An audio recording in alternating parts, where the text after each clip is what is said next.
começou quando eu saí da faculdade, né, quer dizer, quando eu estava com 24, 25 anos, porque eu entrei na faculdade com quase 20 anos, eu era um aluno relapso, eu não era um bom aluno. A minha opção de fazer faculdade de economia foi falta de opção na época, porque eu tinha muita dificuldade, eu acho que eu era hiperativo, mas naquela época não se tinha conhecimento de hiperatividade, quer dizer, não era uma coisa.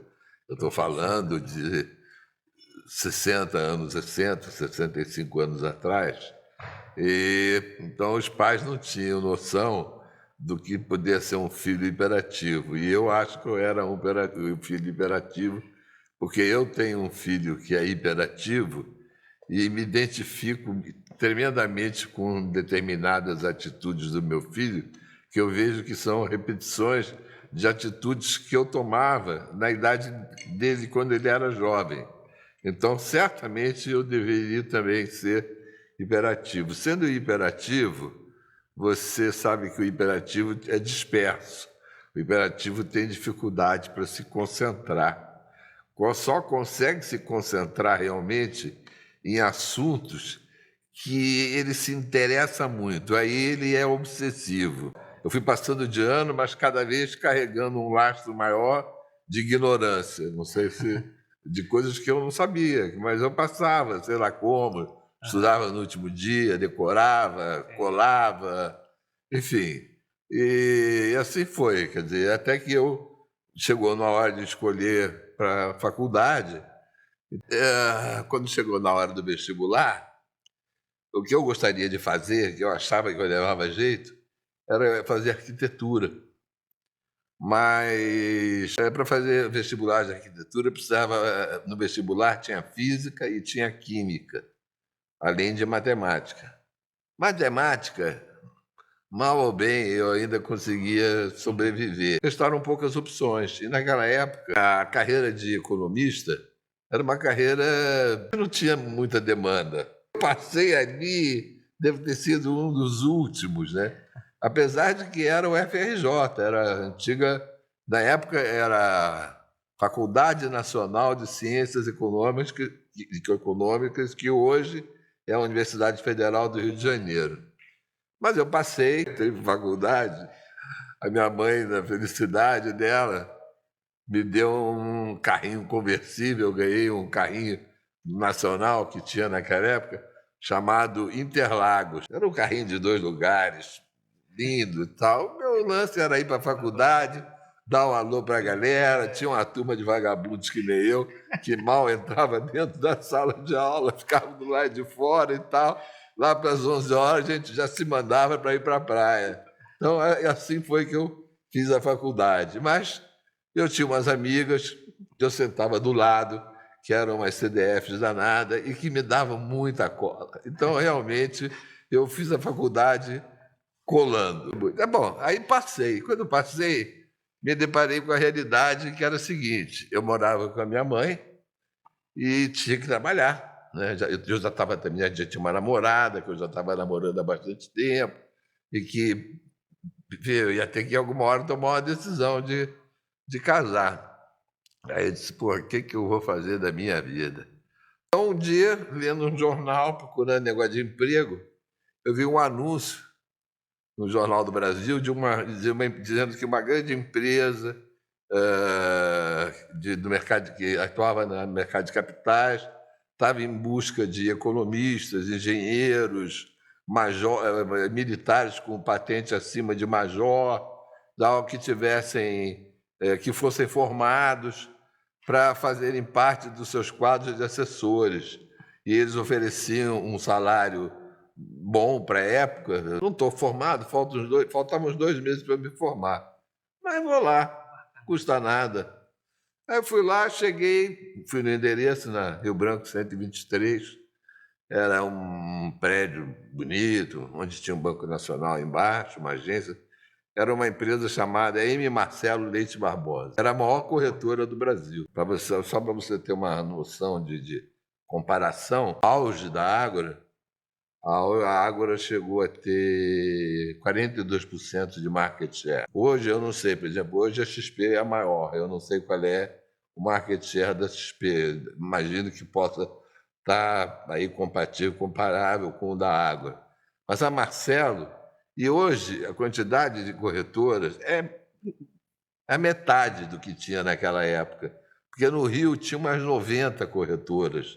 Hoje não tem 10 corretoras. As corretoras que tem no Rio hoje são corretoras de São Paulo que abriram filial no Rio. Mas antes o mercado era dominado pelo mercado carioca. Aqui, a Bolsa do Rio de Janeiro era muito mais forte do que a Bolsa de São Paulo. Preenchi a ficha cadastral, minha vida era uma limpeza só, nunca tinha trabalhado, não tinha nem conta no banco. Quer dizer, aí, depois de algum tempo, me ligaram para ir fazer uma entrevista. Aí fui, fiz a entrevista, aí ficaram de entrar em contato algum tempo depois de algum tempo entraram em contato, aí me chamaram para fazer um teste psicotécnico, fiz o psicotécnico, no final sobraram 8. E nós éramos uns 300 no começo. Mas, enfim, o fato é que eu consegui.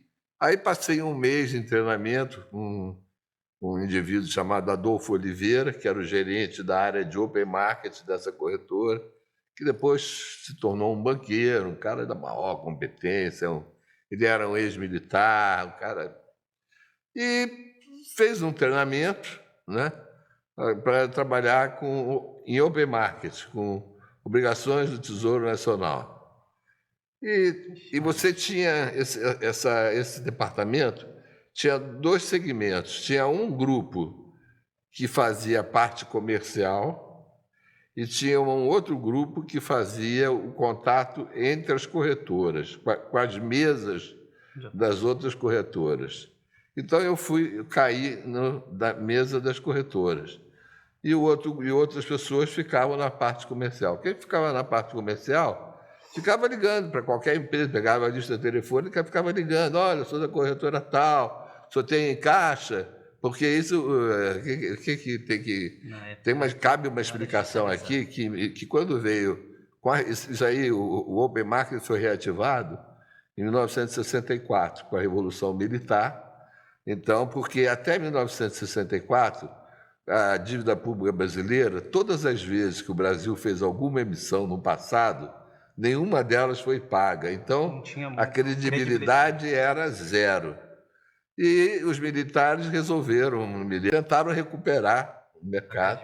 E esses títulos, como a gente tinha inflação na época, para dar também credibilidade, eles inseriram, eram títulos de renda fixa, emitidos em prazos de 1 ano, 2 anos, 5 anos, variava a taxa de juros, variava a forma de pagamento de juros.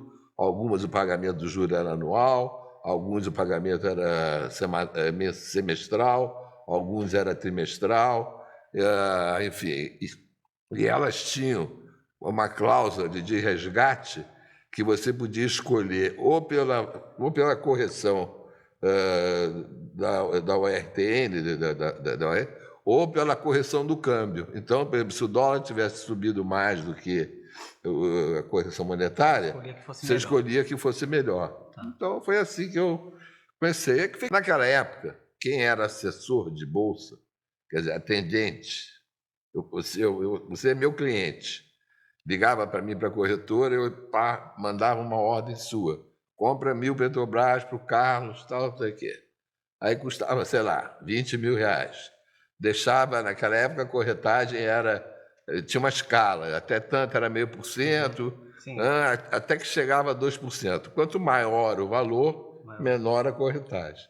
Então, dessa corretagem que você deixava, eu, como assessor, eu tinha direito a ficar com 25%. Era a comissão que me cabia. Quando começou o negócio de Open Market, como era uma coisa nova para todo mundo, eles adotaram o mesmo critério. Quer dizer, o cara da mesa de operações, eu ganhava... Por exemplo, você era uma empresa, você queria comprar um título para aplicar por 10 dias, ou às vezes queria comprar um título com prazo final daqui a 30 dias, e a minha empresa não tinha. Aí eu tinha que sair pelo telefone procurando as outras mesas para ver se tinha. Marketing E making quando eu encontrava, o cara me vendia por X e eu revendia por Y. E tinha uma diferença. Essa diferença era a corretagem, e dessa corretagem eu ganhava os 25%. Só que na um Bolsa, volume grande, né? cara, em 6 meses, Primeiro emprego isso. meu primeiro Em emprego, 6 meses. em 6 meses eu ganhava um carro por mês de salário. Um carro por mês. E dava para comprar um carro por mês, com 6 meses de trabalho. Aí eu trabalhava numa sala de operações onde ficava a mesa de open e a mesa de bolsa, mas a parte, vamos dizer, a parte interna da estrutura, a parte comercial ficava tanto da bolsa como do open, ficava em outras salas. Ali era só a parte mesmo operacional. E o dono da corretora, o doutor Marcelo, ali era o que era o coração da corretora, ali pulsava, a corretora pulsava ali por ali, que você Casa do sabia dono, né? como é que estava indo o volume de operações, né? Departamento técnico, uma equipe de research, que era, na verdade, uma pessoa só. Era um senhor, chamava, acho que era Milton Friedman, não tenho certeza, mas era um senhor assim, da minha idade hoje, um cara de uns 70 anos, que fazia uns relatórios fundamentalistas e tal, e mandava aquilo, e eu, como não entendia nada, resolvi começar a comprar umas ações. Estava com muito dinheiro, realmente juntando muito dinheiro, aí comecei a comprar uma aqui, uma ali, e foi. Eu estou falando de 1966, mais ou menos. De 1966 a 1971, foi um foguete. Foi um foguete, com pequenas correções, mas foi um foguete. Foi a maior alta que eu, pelo menos, que eu tenha conhecimento, que já ocorreu no mercado brasileiro. Então você comprava qualquer coisa, podia dar errado no dia seguinte, 2, 3 dias, daqui a uma semana tu já estava bombando, não tinha esse negócio. O mercado era de alta, então a alta perdoa você comprar errado. A baixa não perdoa, mas a alta perdoa, porque ela se recupera. E aí foi, até que eu não me lembro, se foi, eu não sei ao certo o ano, se foi 67, 68, criaram operação a termo. Quer dizer, operação de alavancagem. Tinha, era margem de 20%, como é hoje. A margem era a mesma, você botava a margem de 20% e tinha ajuste. Ou seja, um dinheiro que você tinha de 100 mil reais, vamos supor, Passou a valer 500. para operar. Porque passou a valer 20%, né, do valor, passou a valer, não dava 500, dava 450, porque a margem era 20, tinha que ter uma reserva para ajuste, porque você era chamado, às vezes caía, você tinha que botar o ajuste para continuar a margem intacta, que a margem tinha que ficar sempre preservada como é hoje. Cara, e eu, garoto, aí nessa altura eu já tinha casado, cara, saí fazendo as operações alavancadas. E aí comecei a dar porradas, né? Eu comprava 1.000 Petrobras, aí daqui a 60, ela fazia termo de 60 dias. Passava 30 dias, elas tinham subido 60%. Aí eu resgatava. Aí pegava um outro papel lá, qualquer lá, só que eu pegava o que eu tinha ganho tudo na Petrobras e jogava tudo naquele outro. E assim foi. Eu estava sempre rolando, mas, quer dizer, as operações, o meu patrimônio aumentando e mantendo todo o meu capital aplicado. Ou seja, quanto maior o meu patrimônio, maior o tamanho das minhas operações. Em alguns momentos, aconteceu de o mercado fazer umas correções de 2, 3, 4 meses e tal, de eu estar comprado, e o termo cair, eu ter prejuízo, ter que cobrir o prejuízo. Mas o que eu fazia?